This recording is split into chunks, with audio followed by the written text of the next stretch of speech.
Hey YouTube, today I have with me Black Rheno. You guys started in 2015 and you're currently recording the album as you speak. Yep. What I wanted to ask for my first question today, and I'm sure everyone watching this would like to know, is what has been happening lately? Well, getting this album sorted, really. Yeah, Working writing pretty hard. songs and just recording everything. Been touring a lot, but now we're just taking a break and we're just trying to record this album. Yeah, just been recording. Yep. Yeah. So how did this band form in 2015? Yeah. Yeah, so like how did all three of you... I was sitting in this very room, Right. and because Everything happened in this room. this is where we always are, right? Yeah. So I was sitting here. It was a quiet night at the studio because this is my studio for those people watching that don't know. So I was sitting here one night, and it was a really quiet night. And in the room next door, I could hear some like meaty riffs, and he was in there jamming with another fella. And I was like, "Hey, do you guys need a singer? Oh, yeah, you looking for one?" And they were like, "Oh, yeah." And I asked what kind. They said something heavy. I said, "Can I audition?" They said yes. And we had a jam. That went really well. And we sort of started jamming. And Dougie came in one day looking for a place to store his drums when he moved to Sydney from the Central Coast. And we got along straight away, I guess, and talked about music and both like heavy tunes. And then he came in. I heard him drumming through the wall, and I was like, "Yes, I'll grab you." Grab you. Grab you. And then we all started jamming, and Yeah. sort of basically along those lines. As soon as we all jammed together, it was just like, Oh, shit, yeah. there was just something there. It was really, Very well. really, really cool. It's actually a question I had down the line, but I'm going to ask now. I find it interesting that this band does not have a bass player, but you make it work. So my question is specifically is how do you make it work without a bass player, both in terms of live music and recording? He's the guy that This plays guy. it. In a live situation, what I do is just I split the scene on 3 from my guitar, so I run 2 full guitar rigs, and then I run a bass rig. Okay. So you get that bass sound without a bass, basically. Yeah. So what we actually have on stage will be like the equivalent of a Of a five-piece band. Yeah. Only with one guitar. Yep. And recording wise, well, this is the very first album that we are recording, so basically we are tracking the bass line separately. But in the same way we play it live on stage. So Exactly. the bass on the album is actually his 6-string guitar with the 2 highest strings taped together, so there's only 4 being played. Yeah. And running through an octave pedal through a bass rig, which is what we do on Right. stage. So we're just tracking that.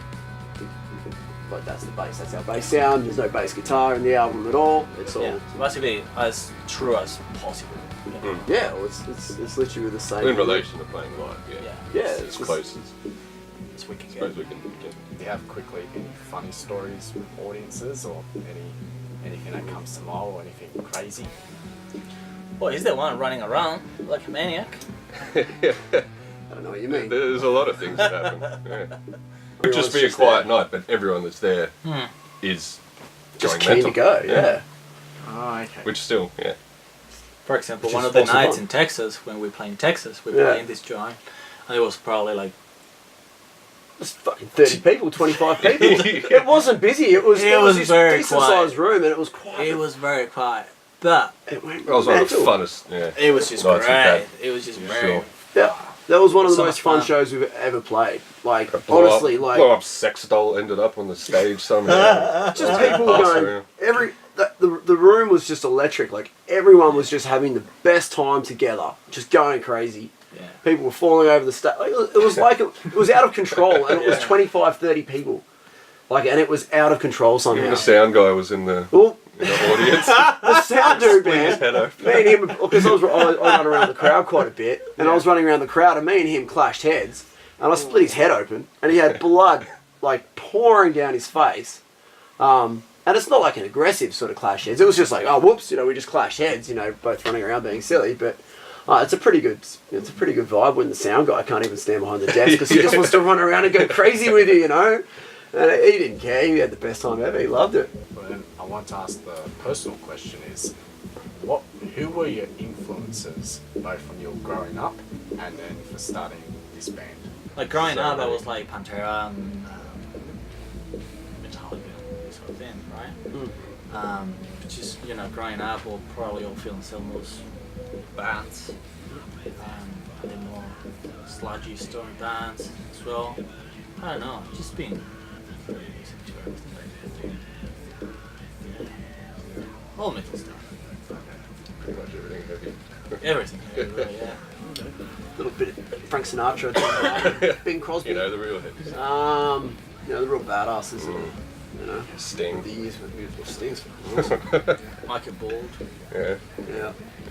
Teddy Pendergrass. Yeah.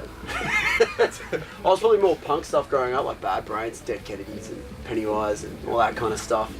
Metallica in the early years, more punk in the teenage years, and then as the later teenage years, same thing, Pantera and all that kind of stuff kicked in. Yeah. Yeah. Yeah, pretty well. I was more the Death metal kid, like Cannibal Corpse, Morbid Angel, and all that kind of stuff. But it eventually progressed to everything we listen to now. Since you guys are in the thick of it now with recording the album, and I'm sure you're writing it, can you tell us a bit about the writing process, like who does what, and how does it come from idea in the head to recording? Pretty much I write a bunch of drum and guitar parts, Yep. send all the notation to the boys, get them to sort of, if they fuck up, you know, $5 out of their pocket per mistake that is made. I've almost got enough to make a pizza because they go, it's pretty good, I don't make too many mistakes, you know, so I'm hoping by the end of the album I can afford pizza, but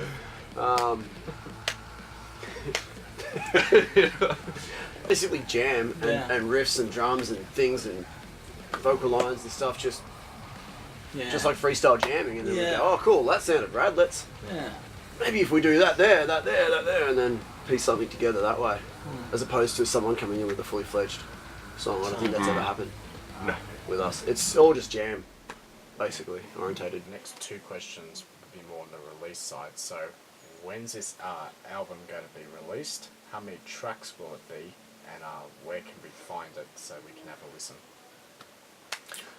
Releasing date, we don't know yet. No? Okay, Still on the because cards. we've got to finish this, and then hopefully, you know, we will There's try all to find sorts of representation. Mm. So let's see how long does it take, and you know, we don't really know yet. So I guess you gotta wait and see. Because we don't know. There'll be 12 songs though, we can tell you that Yeah. much. Oh, it's 12. Okay. Yeah, it's 12 tracks. 12 tracks, but yeah, in terms of distribution, no idea yet. Yeah, release dates we don't know yet.